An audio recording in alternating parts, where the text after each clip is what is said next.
Hello বন্ধুরা, very very good morning. আমি আমার সমস্ত দর্শক বন্ধুদের শুভ সকাল জানাই, শুভেচ্ছা জানাই। আগের দিন তো আমি জাস্ট একটা এমনি ভিডিও দিয়েছিলাম আমার। তো আজকে ডেইলি চার্ট অ্যানালাইসিস করছি এবং বন্ধুরা আমি আগের দিন একটু রিসার্চ করেছিলাম, সামান্য সময় পেয়েছিলাম যদিও। তো একটা বিষয় যেটা ব্যাঙ্ক নিফটি নিফটি আমার ইচ্ছে মতন ট্রেড করেছে, নিচে এসেছে, আমার লেভেলে এসেছে, সব ঠিক আছে। কিন্তু এখানে একটু সন্দেহের ব্যাপার হচ্ছে এই যে দেখো, এই যে লেভেলটা ব্লু কালারের এই যে লাইন টানা আছে, এই লো লেভেল পর্যন্ত আসতে পারে ব্যাঙ্ক নিফটি। আমি বলেছিলাম যদি নিচের দিকে আসে তাহলে অর্থাৎ এই যে 58,393, আমি কিন্তু লেভেল কিছু সরাইনি, ঠিক আছে, আগের লেভেলই আছে। আমি বলেছিলাম যে যেহেতু সেই আগের দিন দেখো ট্রেন লাইনকে ব্রেক করে উপরে উঠেছিল কিন্তু সাস্টেন করতে পারে নিচে এসেছিলো, তাই আমি বলেছিলাম আমার সন্দেহ আছে যে ব্যাঙ্ক নিফটি এখনও ওর যে রিট্রেসমেন্ট সেটা এখনও বাকি আছে বলে আমার মনে হয়েছিল, ও কারেকশন বাকি ছিল। তা আমি চাইছিলাম যে বন্ধুরা, আমি বলেছিলাম যে আমি চাইছিলাম যেন ব্যাঙ্ক নিফটি আবার এই যে লোটা মেরেছিল, যে ব্লু কালারের লোটা আমি টেনেছি, তলার নিচের আকাশি কালারটা বলছি না, ঠিক আছে, যে ব্লু কালারের এই যে রেড কালারের ক্যান্ডেলের লো, এর আশপাশ আসতে পারে কিংবা একে টাচ করতে পারে। দেখো বন্ধুরা, আগের দিন কিন্তু এলো ব্যাঙ্ক নিফটি, ঠিক আছে, 58,393কে ব্রেকডাউন করলো, করে দেখো সোজা নিচে এলো, এসে শুধু এই লো, আমি বারবার কি বলি তোমাদের, যে যে লো আমি যে লোটাকে আমি সেট করি সেই লো যেন না কখনো ভেঙে দেয়। লো ভাঙলে তাহলে কী হবে, অর্থাৎ আমি এই যা অ্যানালাইসিস করে যা ভিউ দিচ্ছি সেই ভিউটা আবার আমার চেঞ্জ হয়ে যাবে, আমাকে আবার নতুন করে অ্যানালাইসিস করতে হবে। তাই জন্য কী হলো দেখো, ব্যাঙ্ক নিফটি কী করলো, আগের এই লোকে ভেঙে দিল, দিয়ে সোজা এই যে আকাশি কালারে দেখো এই যে লেভেলটা দেখছো 57,697, 57697, ঠিক আছে। অর্থাৎ এই 57,697তে কী করলো, ও সাপোর্ট নিল, একটা নতুন লো মারলো, নতুন লো মেরে এবার কী করলো, চালাকিটা দেখো কী করলো। হ্যাঁ দেখো, আস্তে করে ও কী করলো, এই যে লেভেলটা আমার ব্লু কালারের করা আছে, সেই লেভেলটাকেই দেখো মোটামুটি পুরো গায়ে গায়ে বলতে গেলে একরকম বলতে গেলে গায়ে গায়ে গায়ে, হুম, একরকম গায়ে গায়েতেই বলতে পারো। দেখো ওপরে ক্লোজ করেছে, মনে হচ্ছে প্রায় গায়ে গায়ে সমান সমান। এই যে সমান সমান ক্লোজ করলো, এটা একটা কনফিউশন তৈরি করলো। যদি ও একটু ওপরে ক্লোজ করতো কিংবা একটু নিচে ক্লোজ করতো, এই ব্লু কালারের লেভেলে একটু নিচে ক্লোজ করতো কিংবা ব্লু কালারের লেভেলে একটু ওপরে ক্লোজ করতো, অর্থাৎ আগের যে লো, এই যে লো লেভেলটা লোয়ে একটু নিচে ক্লোজ করতো কিংবা লো লেভেলে একটু উপরে ক্লোজ করতো, তাহলে কিন্তু কনফিউশনটা হতো না। কনফিউশনটা এই জন্যই যেহেতু ও একদম গায়ে গায়ে ক্লোজ করেছে। যাক, আমার সেটা দেখার দরকার নেই। তো এটা জাস্ট আমি তোমাদের ক্লিয়ার করলাম, হ্যাঁ, একটু ক্ল্যারিটির জন্য। তো ও আমার লোকে ভেঙে দিয়েছে, আগের লো লেভেলকে ভেঙে দিয়েছে। 57,776 যে লো ছিল সেই লোটাকেও 780 যে লো ছিল সেই লোটাকে ভেঙে দিয়েছে। তাহলে কী হবে, নতুন অ্যানালাইসিস, তাহলে আমার নতুন লো তৈরি করলো ব্যাঙ্ক নিফটি 57,697, নতুন লো। এই যে নতুন লো তৈরি করেছে, এখন ও যত ওপরেই যাক না কেন, গ্যাপ আপ ওপেন হোক আর না হোক বা ফ্ল্যাট ওপেন হয়েও যদি ও আপসাইড মুভমেন্ট দেয়, তাতে আমার কিচ্ছু যায় আসে না। আমি কিন্তু এখানে কোনো মানে আমার দিক দিয়ে বলছি, আমার কিন্তু এখানে কোনো আপসাইড এন্ট্রি হবে না। কেন আপসাইড এন্ট্রি হবে না? কারণ আগের লোকে যেহেতু ব্রেকডাউন করে দিয়েছে, তাই আমি চাইছি এই যে ব্লু কালারের লেভেলটা আমি টেনেছি, সিঙ্গেল একটা লেভেল দেখো ছোট্ট করে টেনেছি, দেখতে পাচ্ছ? এই যে এই যে ব্লু কালারের যে লেভেলটা টেনেছি, এই কত লেভেল দেখাচ্ছে এটা দেখো, 58,219 বা 20 ধরো, 58,220, ঠিক আছে। এই যে 58,220 ব্লু কালারের লেভেলটা দেখছো, এই লেভেলটার ওপরে একটা ডেলি ক্যান্ডেল আমার ক্লোজিং চাই। ব্যাঙ্ক নিফটিতে যে কোনো দিন একটা ডেলি ক্যান্ডেল যেন এই ব্লু কালারের যে লেভেলটা 58,220, এই লেভেলের ওপর ক্লোজিং চাই, ঠিক আছে, ক্লিয়ার? এই লেভেলের ওপর ক্লোজিং চাই। হুম, যদি এই লেভেলের ওপর ক্লোজিং দেয়, তখন আমি আবার চিন্তা করবো, নতুন করে অ্যানালাইসিস করে দেখবো যে হ্যাঁ আপসাইড মুভমেন্ট হতে পারে কি পারে না, বা কি আমি কী করবো, আমার কী ভিউ হবে সেটা আমি তখন আবার ক্লিয়ার করে জানাতে পারবো।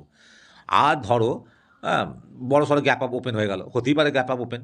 লক্ষ্য রাখতে হবে বন্ধুরা, লক্ষ্য রাখতে হবে, দেখতে হবে যে এই যে লেভেলটা, এই যে 58,393 লেভেল, যেটা আমি বারবার বলেছি, এই লেভেলকে ব্রেকডাউন করলে ব্যাঙ্ক নিফটি এই লেভেল পর্যন্ত আসতে পারে, এই ব্লু কালারের লো লেভেল পর্যন্ত আসতে পারে। তো এসেছে, কিন্তু উপরে ক্লোজ করেছে।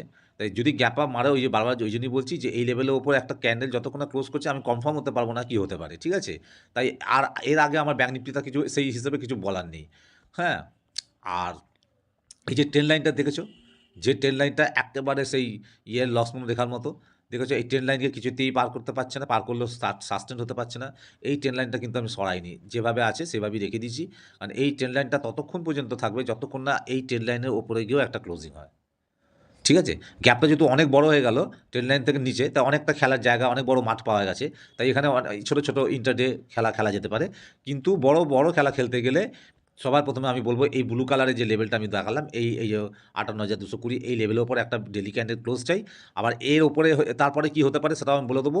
অবশ্যই ট্রেন্ড লাইনটার উপরে একটা ক্লোজিং চাই, তবেই একটা বড়সড় বড় ধরনের আপার মুভমেন্ট আপসাইডে মুভমেন্ট ব্যাঙ্ক নিফটিতে দেখা যেতে পারে। আপাতত ব্যাঙ্ক নিফটি এটাই আমার ভিউ। আর ডাউন সাইডের ক্ষেত্রে বন্ধুরা একটা কথা বলি, যদি দেখা যায় ডাউন সাইডে এই যে 57,697 লো মেরে এলো, ঠিক আছে, একটু ভালো করে মনে রাখবে বন্ধুরা। ধরো এই লোয়ের আশেপাশে কোথাও গ্যাপ ডাউন ওপেন হয়েছে, হতে পারে গ্যাপ ডাউন ওপেন হতে পারে, ঠিক আছে, ধরো 57,783 ক্লোজ করেছে। ও হয়তো এই যে 57,697 আগের দিন লো মেরেছিল, এই লো লেভেলের মধ্যেই আশপাশে কোথাও ধরো ওপেন হলো, ঠিক আছে। 697 আর 783 মোটামুটি 100 পয়েন্ট, 90 পয়েন্টের ফেরাক। এই 90 পয়েন্টের ভেতরে কোথাও ধরো ফ্ল্যাট ওপেন হলো, ফ্ল্যাট ওপেন হয়ে দেখা গেলো আস্তে আস্তে আস্তে আস্তে আস্তে ওপরের দিকে যাচ্ছে। ইন্টারডের ক্ষেত্রে যদি হয়, কোনো 15 মিনিটের টাইম ফ্রেমে যদি আমি এটাকে ট্রেড করি, মানে চার্ট দেখি, আর আমি যদি মনে করি ইন্টারডে ট্রেড নেবো, তাহলে আমি যদি দেখি যে কোনো 15 মিনিটের ক্যান্ডেল একটু এই মাঝে কোথাও ওপেন হয়ে, হ্যাঁ, 57,697 ভেতরে কোথাও ওপেন হয়ে আস্তে আস্তে ওপরে গিয়ে এই ব্লু কালারের লেভেলে গিয়ে ধরো একটা রিটেস্ট করলো, হ্যাঁ, এখানে রিটেস্ট করলো, একটা গ্রিন ক্যান্ডেলও হয়তো হয়ে গেল, খুবই ভালো হবে। এটা আমি ইন্টারডে ক্ষেত্রে বলছি, আমার ক্ষেত্রে আমি যদি কাজ করি ইন্টারডে ক্ষেত্রে বলছি, 15 মিনিটের চার্টে তখন দেখবো যে কোনো 15 মিনিটের ক্যান্ডেল এখানে একটা গ্রিন ক্যান্ডেল করছে কিনা, একটা গ্রিন ক্যান্ডেল করছে কিনা, হ্যাঁ, এই ব্লু কালারের লেভেলটাকে মানে মানে রেজিস্ট্যান্স নিচ্ছে কিনা। যদি দেখা যায় হ্যাঁ নিচ্ছে, নেওয়ার পর এখান থেকে ঘুরে ও যদি 57,697 এই যে লো মেরেছে, লোটাকে যদি ব্রেকডাউন করে, তাহলে কিন্তু হয়তো আমি, তোমরা তো জানো যে আমি অপশানে এখন পেপার ট্রেডিং করি, রিয়েল ট্রেড করি না, খুব কম করি শখে মাঝে মধ্যে। তো সেই পেপার ট্রেড করি বা রিয়েল ট্রেড করি। আমি তাহলে কী করব, এই যখনই ও ওপর থেকে নিচে এসে এখানে রিটেস্ট নিয়ে নিচে এসে 57,697কে ব্রেকডাউন করবে, আমি তখন একটা এন্ট্রি নেবো, পুট পুট অপশন বাই, যেটা করি আমরা। নিচে গেলে আমরা তো বায়ার্স, আমি তো বায়ার্স বাই করি। তো এই ক্ষেত্রে যেহেতু মার্কেট যদি ব্যাঙ্ক নিফটি যদি নিচে যায়, তাহলে আমি পুট বাই করবো, ঠিক আছে। তো দেখো আমার টার্গেটটা, ফার্স্ট টার্গেট থাকবে এই জোনটা, এই যে জোনটা বানিয়েছি দেখেছো, এই যে জোনটা, এই জোনটা হবে ফার্স্ট টার্গেট। অর্থাৎ 57,697 লেভেলকে যেই ব্রেকডাউন দেবে, আমার এই জোনটা হবে ফার্স্ট টার্গেট। কত কত টার্গেট না, এই যে জোনটা হচ্ছে 57,153 থেকে আর দেখো 57,313, এই জোনটার মধ্যে কোথাও ও প্রথম টার্গেট হিসেবে আসতে পারে বলে আমার মনে হচ্ছে। এই পর্যন্ত প্রথমে আসতে পারে বলে আমার মনে হচ্ছে ব্যাঙ্ক নিফটি। তাহলে ঠিক আছে, এই হচ্ছে অ্যানালাইসিস, এই হচ্ছে আমার ভিউ। আর ব্যাঙ্ক নিফটিতে আর বিশেষ কিছু বলার নেই, এটাই আমার ভিউ। আর ডাউনের দিকে এটাই ভিউ, যদি এটা আমি যে কন্ডিশনটা বললাম যদি এই কন্ডিশনে হয়। আর আপসাইডে ভিউ আবার একবার বলে দিচ্ছি, শুধু জাস্ট একটুখানি জানিয়ে রাখি যে যদি এই এই এ- যদি এই 57,697 ওপরে কোথাও ওপেন হয়ে, হ্যাঁ, ধীরে ধীরে গিয়ে বা গ্যাপ অ্যাপ ওপেন হলেও কোনো অসুবিধা নেই। আমার খালি ক্লোজিং চাই, এই ব্লু লেভেলটা আছে 57,220, এই 57,220 লেভেলের উপর একটা ডেলি ক্যান্ডেলের ক্লোজিং চাই। এবং লক্ষ্য রাখতে হবে যেন এই আকাশি কালারের 57,697 যে লোটা লাস্ট মেরেছে ব্যাঙ্ক নিফটি আগের দিন, এই লোকে যেন ব্রেকডাউন না করে দেয়, ঠিক আছে। ওকে, চলো এবার নিফটিটা দেখি গিয়ে নিফটিতে কী হয়েছে। দেখো বন্ধুরা, নিফটি ডেলি চার্টে এসেছি, ডেলি টাইম ফ্রেমে যা যা আমার টানা ছিল, ট্রেন লাইন থেকে শুরু করে হরিজেন্টাল লাইন সব একই জায়গায় আছে। তো আমি যেটা বারবার বলেছিলাম যে নিফটিও যদি আমার এই লাইনটা 24,450 এই লেভেলে একবার আসে, টাচ করে, তাহলে আমার খুব ভালো হয়। আমি চাইছি একবার আসুক। তো যাক, নিফটি কথা রেখেছে, এসেছে। এবার এখন হচ্ছে কথাটা কী, কারণ ওদিকে হচ্ছে ব্যাঙ্ক নিফটি আমার লো লেভেলকে ভেঙে দিয়েছে, নতুন লো করেছে, তাই আমি একটা নতুনভাবে অ্যানালাইসিস করে আমি আমার ভিউটা তোমাদের জানিয়েছি। এখানে কিন্তু নিফটি ঠিক জায়গায় একদম ট্রেড করছে, আমার প্রসেস অনুযায়ী সেটআপকে ফলো করছে। এবং দেখো আমি চেয়েছিলাম এই লেভেলের কাছে আসুক, শুধু আসেনে, নিচেতেই ক্লোজিং দিয়েছে, 24,451 নিচে ক্লোজিং দিয়েছে, খুব ভালো জায়গা আছে। এবারে আমার প্রসেস অনুযায়ী আমার যেটা মনে হচ্ছে, এবার যেটা নিফটি করতে পারে, ধরো এই যে ট্রেন্ড লাইনের ওপরেই ধরো, বা ধরো এই যে 24,305 এর নিচের লেভেলটা, এই যে লোটা, ঠিক আছে, এই লো লেভেলটা, এই 24,305 থেকে আর এই যে 24,450, এই জোনটার মধ্যে কোথাও ধরো ওপেন হলো, ধরো কোথাও ওপেন হলো, ঠিক আছে, খুব ভালো হয়। একটা জিনিস লক্ষ্য রাখতে হবে, আগে বলে দিই, ওপেন হওয়ার পর আমি ধরে নিলাম এই যে ট্রেন লাইনটা গেছে, এই যে নিচে দিয়ে ট্রেন লাইনটা আকাশি কালারে টেনেছি, ধরো এই ট্রেন লাইনটা নিচে ওপেন হয়েছে, সে গ্যাপ ডাউনই হোক বা ফ্ল্যাট ওপেনই হোক, ধরো আহ, এই কালকে যেখানে লো মেরেছিল নিফটি আগের দিন, সেই লোয়ের আশপাশে খুললো, মানে ট্রেন লাইনটার উপরে খুললো, ফ্ল্যাটে খোলার পর আস্তে আস্তে আরেকটু নিচের দিকে হয়তো এলো, আরেকটু নিচে হয়তো এসে ট্রেড করতে করতে, খালি লক্ষ্য রাখতে হবে জানি লো লেভেলকে ব্রেকডাউন না করে দেয়। আমার একটাই কন্ডিশন, লো লেভেলকে ব্রেকডাউন করলে তাহলে আমার ভিউ ক্যান্সেল, আবার নতুন করে অ্যানালাইসিস করতে হবে। তো ধরো এই লোকে ব্রেক করলো না, এখান থেকে ঘুরে ওপরে উঠছে, উঠে যদি এই 24,450 লেভেলকে যদি ব্রেকআউট করে, তাহলে নিফটি মোটামুটি আবার আপসাইডে যেতে পারে বা যাবার সম্ভাবনা আছে। আরও ভালো হয় যদি ব্যাঙ্ক নিফটিও পাশাপাশি আপসাইডের দিকে মুভমেন্ট দেয় তবেই। কারণ কারণ আগামী দিন বা কাল থেকে দুটো জিনিস হতে পারে। হয়তো নিফটি ওপরে যাবে, নিজে, নিজে একাই হয়তো উঠবে, কিন্তু ব্যাঙ্ক নিফটি হয়তো নিচের দিকে টেনে রাখবে। আর ব্যাঙ্ক নিফটি যদি নিচের দিকে টেনে থাকে, এখন মার্কেটের যা অবস্থা, সারা ওয়ার্ল্ড গ্লোবাল মার্কেটে যা চলছে যুদ্ধ করে, তাতে আমার মনে হয় ব্যাঙ্ক নিফটি যদি নিচের দিকে থাকে আর মার্কেটের যা অবস্থা সিচুয়েশান, মানে বর্তমান যে সিচুয়েশান চলছে, যা ট্রেন্ড দেখছি, তাতে আমার মনে হয় নিফটি ওপরের দিকে যাওয়ার চেষ্টা করলেও, সবুজ বা গ্রিন ক্যান্ডেল দেখালেও দেখা যাবে পরবর্তীকালে নিফটিও হয়তো আবার নিচের দিকেতেই আসতে পারে। এরকম একটা সম্ভাবনা দেখতে পাচ্ছি। তাই আমি কেন বলছি, আমি তো টেকনিক্যাল কথা বলছি, টেকনিক্যালি অ্যানালাইসিস করে বলছি ভিউটা। তো সুতরাং বন্ধুরা, এই যে এখন সমস্যা চলছে সারা দেশ, পুরো গ্লোবাল সারা পৃথিবীর মধ্যে, এখানে টেকনিক্যাল অত ভালো কাজ করবে না। এখন মার্কেট ব্যাঙ্ক নিফটি স্টক মানে ভীষণ উল্টোপাল্টা, মানে ভীষণ ভোলাটাইল থাকবে, কখন উপরে যাবে কখন নিচে আসবে কোনো ঠিক নেই, কখন গ্যাপ ডাউন হয়ে যাবে কখন গ্যাপ আপ মেরে দেবে কোনো ঠিক নেই। তা এখন সেন্টিমেন্টালি ট্রেড চলবে, সুতরাং খুব সাবধানের সাথে অবজার্ভ করতে হবে, লক্ষ্য রাখতে হবে, এবং আমি যদি ট্রেড করি তবে আমি মানে খুব সাবধানের সাথে অ্যালার্ট থেকে কাজ করব, আমি ঠিক করেছি। আমার টেকনিক্যাল মিললেও আমি অত সহজে কিন্তু এন্ট্রি নেব না। আবার বলে দিই, লাস্ট দুদিন যে টেকনিক যে স্ট্র্যাটেজি আমি ফলো করছিলাম, হতে পারে আগামী আরও 2-1 দিন হয়তো সেই একই টেকনিক একই স্ট্র্যাটেজি আমি ফলো করব, জাস্ট ওয়েট অ্যান্ড ওয়াচ এই স্ট্র্যাটেজিটা। তো নিফটি ক্ষেত্রে যা বললাম, এবার ধরো নিফটি দেখা গেল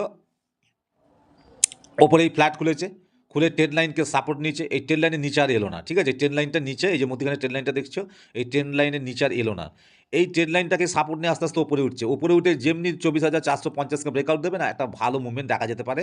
ভালো মুভমেন্ট আমি এই জন্য বলছি তখনই হবে যদি ব্যাঙ্ক নিফটিও সাথ দেয়, কিন্তু মার্কেটে যদি নিচেই যাওয়ারই থাকে, মানে যুদ্ধের কারণে হোক বা যে কারণেই হোক, সারা এ তো বুঝতেই পারছো মার্কেট অবস্থা খুব খারাপ। আমার তো মনে হচ্ছে আগামী দিন একটা বড়সড় গ্যাপ ডাউন মার্কেটের মধ্যে দেখা যেতে পারে, নিফটি ব্যাঙ্ক নিফটির মধ্যে বড়সড় গ্যাপ ডাউন। কিন্তু তার আগে আমার মনে হচ্ছে একবার কোথাও যেন মনে হচ্ছে একটু মার্কেট উল্টো গেম খেলবে, আপসাইডে যাবার চেষ্টা প্রথমে করবে, বায়াসদেরকে ট্র্যাপ করবে, তারপর হয়তো নিচের দিকে মার্কেট সোজা পড়ে যাবে আবার ব্যাঙ্ক নিফটি আর নিফটি। এটা আমার মনে হচ্ছে, কারণ সকলেই জানে যে মার্কেট সারা গ্লোবাল ওয়ার্ল্ডে, মানে ওয়ার্ল্ডে এই অবস্থা চলছে, মার্কেটে সবাই মোটামুটি বুঝে গেছে এখন না নিচের দিকেই যাবে। তাই কালকে হঠাৎ করে একবার উপরের দিকে মার্কেট যাওয়ার চেষ্টা করবে, একটা গ্রিন ক্যান্ডেল নিশ্চয়ই দেখাবে নিফটি ব্যাঙ্ক নিফটি, গ্যাপ আপও সামান্য হতে পারে। তাই খুব সাবধান, আবার বলছি খুব সাবধান, গ্রিন ক্যান্ডেল দেখলেই ট্রেড করতে হবে এমন কোনো মানে নেই, এখন টেকনিক্যালি ট্রেড খুব অসম্ভব, আমার মন বলছে সেন্টিমেন্টালি এখন মার্কেট ট্রেড করবে, তাই মার্কেটকে বোঝাও খুব মুশকিল, ঠিকঠাক না বুঝতে পারলে, অ্যানালাইসিস ভুল হলে, তাহলে লস অবশ্যম্ভাবী।